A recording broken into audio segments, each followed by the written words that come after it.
সরকারের সঙ্গে সাধারণ মানুষ কোনো মধ্যস্থতাকারী ছাড়া কিভাবে সংযোগ সাধন করবেন তারও একটা ব্যবস্থাপনা আজকে আমরা উদ্ঘাটন করলাম বা করতে চলেছি।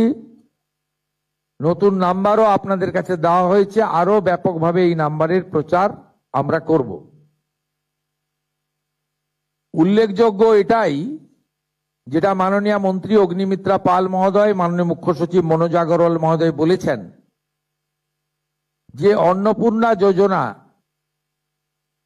এখানে আমরা নতুন করে ফর্ম দিয়ে নথিভুক্ত করার কাজ শুরু করেছি। তার কারণ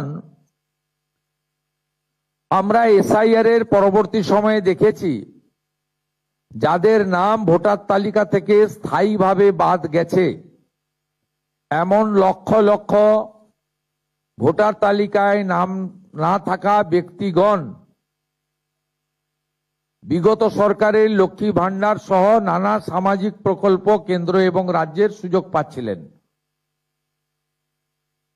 এবং আমরা যারা সচেতন নাগরিক, আইন মানা মানুষ, দেশের সংবিধান, আইন, সরকারি অর্থের সঠিক প্রয়োগ আমরা আশা করি এবং এটাই আমাদের দেশের আইন।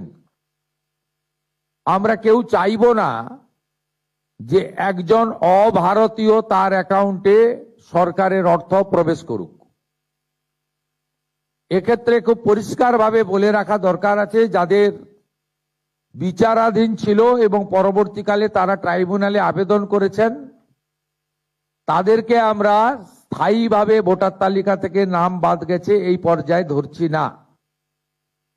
বাংলাদেশ থেকে ধর্মীয় উৎপীড়নের কারণে যে হিন্দু শরণার্থীরা প্রাণ বাঁচাতে পশ্চিমবঙ্গে এসেছেন, যারা 1,21,000 সিএ তে আবেদন করেছেন, যাদের মধ্যে 19,000 সার্টিফিকেট পেয়েছেন,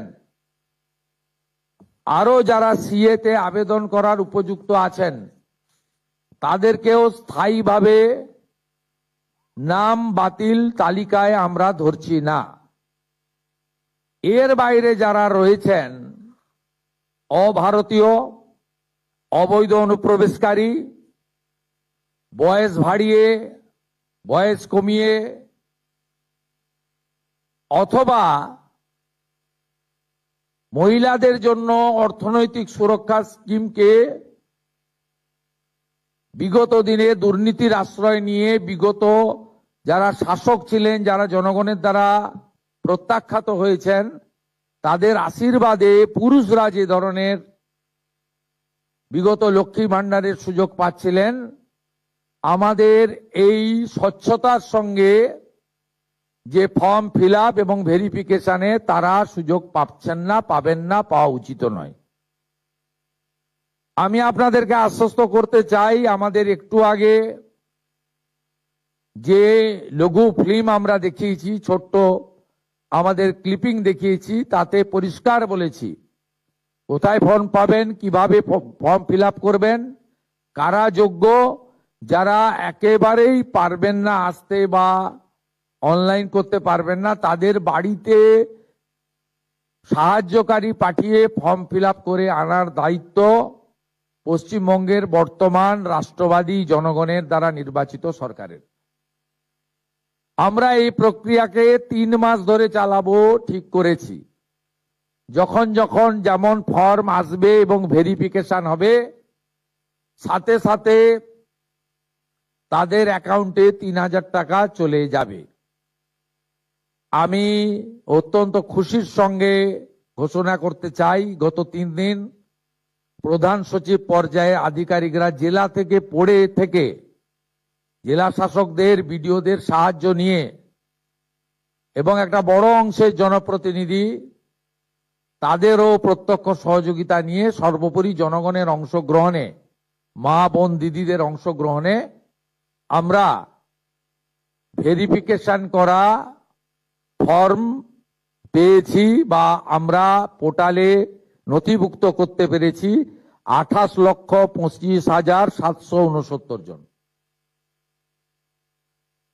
28,25,769 জনের অ্যাকাউন্টে প্রধানমন্ত্রী নরেন্দ্র মোদীজির গ্যারেন্টি স্কিম ডবল ইঞ্জিন সরকার আপনাদের অ্যাকাউন্টে ট্রান্সফার করলো। আপনাদের সামনে আরো অনেক দিন সুযোগ থাকবে। প্রতি 7 দিন অন্তর সংশ্লিষ্ট দপ্তরের মন্ত্রী মহোদয় প্রেস কনফারেন্স করে ভেরিফাইড নথিভুক্ত ফর্মের তালিকা এবং প্রাপকের সংখ্যা পশ্চিমবঙ্গের জনগণকে জানিয়ে দেবে। আলটিমেটলি নথিভুক্তকরণ করার যাচাইয়ের কাজ শেষ হওয়ার পরে বিগত সরকারের যে কর্মসূচি সেই কর্মসূচি সমাপ্ত হয়ে যাবে এবং ফাইনালি অন্নপূর্ণা যোজনাতে আপনারা নথিভুক্ত হবেন। একইভাবে স্বাস্থ্যসাথীর ক্ষেত্রেও আয়ুষ্মান ভারতের পোর্টালে স্থানান্তরকরণের কাজ, নাম পরিবর্তন করার কাজ আমাদের যেভাবে শুরু হয়েছে এটাও ঠিক একইভাবে শুরু হলো এবং আপনারা সকলে সুযোগ পাবেন। আপনাদের সকলের সহযোগিতা প্রার্থনা করে আজকের এই 3টি স্কিম নিয়ে আমরা এখানে মন্ত্রিমণ্ডল আধিকারিকরা সমবেত হয়ে গোটা রাজ্যের সমস্ত ব্লক ডেভেলপমেন্ট অফিস, সমস্ত মিউনিসিপ্যালিটি, কলকাতা কর্পোরেশনের ক্ষেত্রে বড় ভিত্তিক আমার যে মা বোন দিদিরা আছেন তাদেরকে আরেকবার এই মা দুর্গার ভূমি পশ্চিমবঙ্গ, যেখানে স্বামী বিবেকানন্দ দুর্গাপূজার মহাষ্টমীতে কুমারী পূজা দিয়ে শুরু করেছিলেন, না জাগিলে ললনা এই বিশ্ব জাগে না, যে মাটি থেকে রানী রাসমণি থেকে শুরু করে স্বাধীনতা সংগ্রামী বীরাঙ্গনা মাতঙ্গিনী হাজরা দেশকে এগিয়ে নিয়ে যেতে যাওয়ার ক্ষেত্রে, আধ্যাত্মিকতার ক্ষেত্রে, সংস্কৃতির ক্ষেত্রে, সংগ্রামের ক্ষেত্রে অনন্য নজির রেখে গেছেন, সেই মাটি থেকে নারী শক্তিকে বন্দন করে, মাতৃশক্তিকে প্রণাম করে আমি আনুষ্ঠানিকভাবে এই কর্মসূচি এখানে সূচনা করলাম।